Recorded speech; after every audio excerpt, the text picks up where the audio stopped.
নমস্কার বন্ধুরা। কয়েকদিন ধরেই শুধু আমার নয়, প্রত্যেকের মনের মধ্যে একটা আলোড়ন চলছে।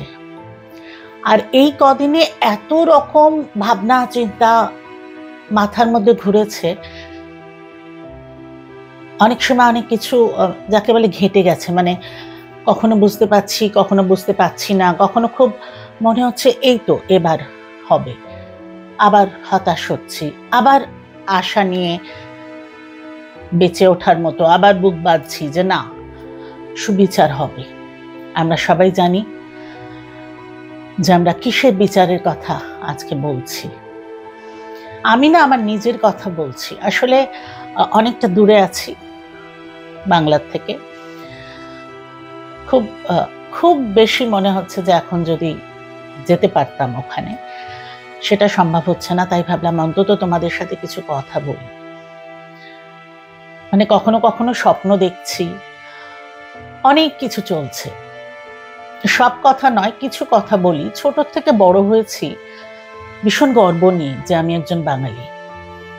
আর বিয়ের পরে যখন বাংলার বাইরে এসেছি, প্রচুর গেট টুগেদার, কিটি পার্টি হোক, বার্থডে পার্টি হোক, যেখানেই সবাই একসাথে হয়েছি, এবং সেখানে অবাঙালি বেশি, বাঙালি হয়তো কখনো আমি একা, কখনো হয়তো দু একজন।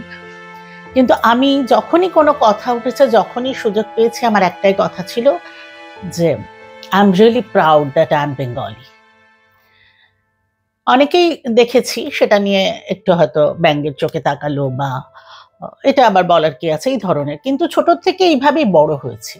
কারণ বাংলার ইতিহাস যা বলছে আমরা সবাই জানি, সেটা গর্বেরই বিষয়। বহু জিনিস আছে যেটা বাংলার থেকে শুরু হয়েছে। এক সময় তো বাংলায়, সে স্বাধীনতা সংগ্রাম হোক, সেটা নোবেল প্রাইজ হোক, যে কোনো কাজে, এমনকি বড় বড় প্রতিষ্ঠান বাংলার বাইরে, তাদের মাথার উপরে যারা বসে প্রতিষ্ঠান শুরু করেছেন, কাজ চালিয়ে গেছেন, তার বেশিরভাগ মানুষ বাঙালি।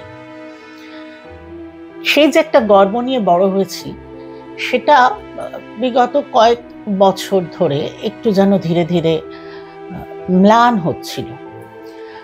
মানে কয়েকটা বছর ধরে ঠিক বলতে পারছিলাম না যে আমি গর্বিত, আমি বাঙালি। যেমন মাঝে আমাদের হচ্ছিল যে বাস এবার চলো আমরা কলকাতায় ফিরে যাই। তো আমার স্টুডেंटরা আমায় বলতো, दीदी वेस्ट बंगाल में जाना है। अरे उधर क्या रखा है दीदी, बहुत हाल खराब है, अभी तो सबसे खराब स्टेट है बंगाल, मत जाइए। এগুলো যখন শুনতাম, ঠিক প্রতিবাদ করতে পারতাম না। বলতাম যে না, হ্যাঁ ঠিকই বলছো, ওটা এক একটা ফেজ আসে, একটু খারাপ সময় চলছে। নিজেরও মনে হতো বাঙালিরা কি সত্যি ঘুমিয়ে পড়েছে? কেন আমরা এইভাবে, যেটা সবসময় বলে যে ওই ইন্ডিয়ান ক্র্যাবের যে গল্পটা, যে কাঁকড়া, একটা কাঁকড়া উঠলে সবাই টেনে নামায়, বাঙালি একটা হিংসা কাতর, মানে অন্যরকম অনেক ধরনের বাঙালির তখন পরিচয় শুরু হতে চলেছে বেশ কয়েক বছর ধরে। বাট আজকে দাঁড়িয়ে এই মুহূর্তে আমি বলতে পারি, আজও বাঙালি হিসেবে আমি ভীষণ গর্বিত। এই যে ঘটনাটা ঘটেছে, বোনটির সঙ্গে যেটা হয়েছে, একটা বাচ্চা মেয়ে, আমাদের কাছে তো সে বাচ্চা মেয়ে, আমার মেয়েও ওই বয়সী, ওই ধরনের বয়স ধরুন। তো আমি মা হিসেবে আমি বুঝতে পারছি যে তার বাবা মার কি অবস্থা হচ্ছে। কিন্তু যেটা সব থেকে বড় কথা, যে তার বাবা মার সঙ্গে সঙ্গে আমরা সবাই ফিল করছি। কারণ এটা একটা এমন ঘটনা হয়েছে, তার যা ডেসক্রিপশন শুনেছি, তার পোস্টমর্টম রিপোর্টে যা শুনছি, মানে গায়ে কাটা দিচ্ছে বলতে। যখন চিন্তা করছি যে কি কি হয়েছে ওই মুহূর্তে, যখন আমরা রাতে 3টের সময় সবাই আরামে ঘুমোচ্ছি, নিশ্চিন্তে ঘুমোচ্ছি, তখন একজনের সাথে কি হচ্ছে। এবং তারপরে যেটা বাংলা দেখালো, যেভাবে লাখ লাখ বললে বোধহয় ভুল হবে, কয়েক কোটি মানুষ ওই একটা রাতে 14 তারিখে, কারণ শুধু বাংলায় নয়, আমরাও বেরিয়েছিলাম, আমাদের ওই মিছিল টিছিল আমরা করতে পারিনি, আমরা একটা পারমিশন নিয়ে এক জায়গায় সাইলেন্ট প্রোটেস্ট ক্যান্ডেল নিয়ে আমরা, কারণ আমাদের যেহেতু রাত্রিবেলা ব্যাপারটা অ্যান্ড রেসিডেন্সিয়াল এরিয়া, তো আমাদের ওই স্লোগান দেওয়া এসবগুলো বারণ করা হয়েছিল পুলিশ থেকে। বাট যেভাবে পুরো পৃথিবী জুড়ে এই জিনিসটা আজও চলছে, 14 তারিখ থেকে আজকে 23 তারিখ, আজও যেভাবে এটা চলছে, মানে সত্যি কল্পনা করা যায় না। এর আগেও বহুবার বহু জায়গায় বহু অত্যাচার হয়েছে, অনেক এই ধরনের ঘটনা ঘটেছে, তারপরেও ঘটেছে। 9 তারিখে এটা হওয়ার পরেও বেশ কয়েকটা ঘটনা ঘটেছে। কিন্তু এখানে যেভাবে বাংলার জনগণ, মানে শুধু বাঙালি নয়, যেভাবে কলকাতায় হয়েছে, পুরো বাংলায় হয়েছে, আর যেভাবে পুরো বিশ্বে হয়েছে ব্যাপারটা, মানে এই যে গণজাগরণ, এটা প্রমাণ করে দিচ্ছে যে আজও বাঙালি প্রয়োজন হলে সেই নিজের জায়গাটা এখনো দেখাতে জানে। এবং আমরা বিশ্বাস করি আমাদের যে সিস্টেম, আমি না রাজনীতির ব্যাপারে যাব না, কারণ ওই একটা কথা আছে যে টাকার এপিট ওপিট, টাকাটার ওপিটটা যদি দেখো চিত্রটা পরিবর্তন হয়, কিন্তু ওই কয়েনটা সেই 1 টাকা হলে সেটা 1 টাকাই, চিত্র পরিবর্তন হয়ে কিন্তু তার ভ্যালু পরিবর্তন হয় না। কাজে ওইসব ব্যাপারে আমি যাব না। আমি একটা কথাই বলবো যে যেটা আমরা ভাবছি, যেটা আমরা করতে চাইছি, যেটা আমরা আশা করছি, সেটা আমরা যেন কেউ পিছিয়ে না আসি, থেমে না যাই। আমাদের ভেতরে যে আগুনটা জ্বলছে সেটা যেন জ্বলতে থাকে। আমি জানি না, বেশ এতদিন ধরে ভাবছিলাম যে এই হবে, এই একটা আশা নিয়েছিলাম। এখন সবাই হয়তো এরকম মনে হচ্ছে যে এতদিন হয়ে গেল কি জানি, কিন্তু আশাটা ছাড়ছি না, এখনো এই জন্যই অপেক্ষা করে আছে। কোনো রকম বড় পদক্ষেপ কিন্তু কেউই নিচ্ছে না, জনগণও নিচ্ছে না, সবাই শান্তিপূর্ণভাবে অপেক্ষা করছে। কিন্তু সকলের মনে রাখা উচিত, আমি প্রশাসনকে বলছি, সরকারকে বলছি, প্রত্যেককেই বলছি যে সবকিছুর একটা সীমা থাকা উচিত। কিন্তু আমরা কিছুতেই এই জিনিসটাকে বন্ধ হতে দেব না। আমরা আমাদের এই ভেতরের আগুনকে জ্বালিয়ে রাখবো যতদিন না আমরা ন্যায় বিচার চাই, এখানে পাই। একটা খুব দরকারি কথা আমি বলি, আমরা না এখানে শুধু নারীদের নিয়ে আলোচনা করছি, যে নারী নির্যাতন হচ্ছে, মেয়েদের উপর অত্যাচার হচ্ছে, পুরুষরা করছে এইভাবে, এই ঘটনাটা তাই। কিন্তু আমি একটা কথা বলি, এটা কিন্তু অন্যায়ের বিরুদ্ধে প্রতিবাদটা করো, মানে এটা ভেবো না যে এটা শুধু নারীদের উপরে হবে। আজকে যে করছে এই কাজগুলো, যে বা যারা এই কাজগুলো করছে, তারা যখনই দেখছে যে এত বড় বড় কাজ করার পরেও আমার গডফাদার বা গডমাদার বা মাথার ওপর এমন একটা সাপোর্ট আছে যে কেউ আমায় ছুতেও পারছে না, সে কিন্তু কালকে এতটাই সাহস পাবে যে ছেলে মেয়ে নির্বিশেষে সবাইকে খুন করতে শুরু করবে। তার রাস্তাতে যেই আসবে, যেই বাধা দেবে, তাকেই সে সরিয়ে দেবে, কারণ সে জানে যে আমাকে বাধা দেওয়ার, আমাকে শাস্তি দেওয়ার কেউ নেই।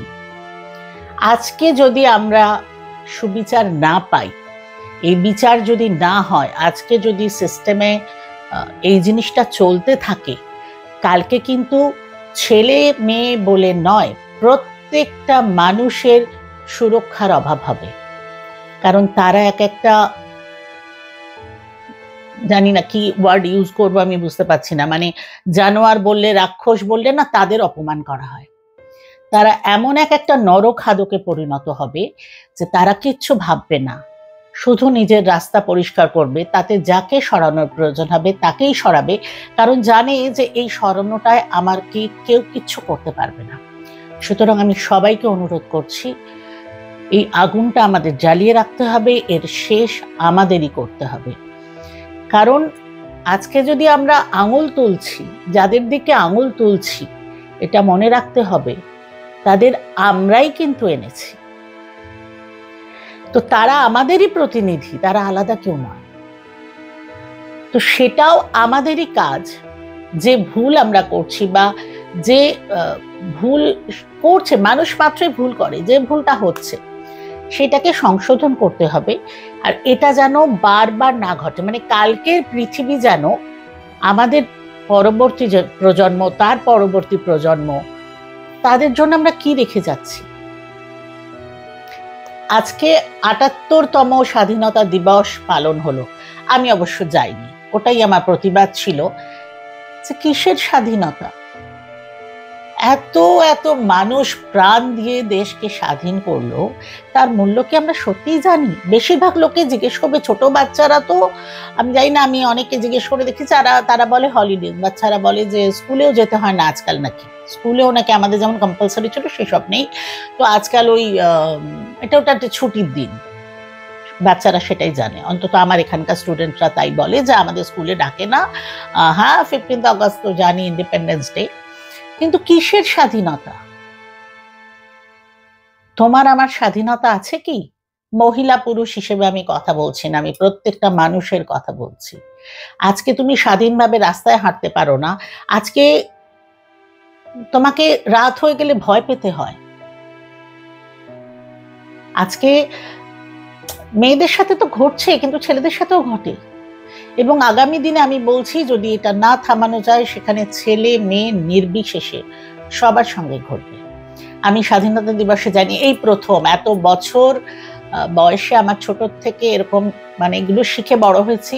26শে জানুয়ারি, 15ই অগস্ট, এগুলো কোনোভাবেই আমরা মিস করি না, এবং আমার সেই অনুযায়ী নিজের ড্রেস আছে। আমি ওই দিন একরকম শাড়ি পরি ফ্ল্যাগের মতো, আমি 26শে জানুয়ারির দিন সাদা লাল পরে যাই, এই ব্যাপারগুলো আছে। কিন্তু এবার আমার মন থেকে আমি যেতে পারিনি।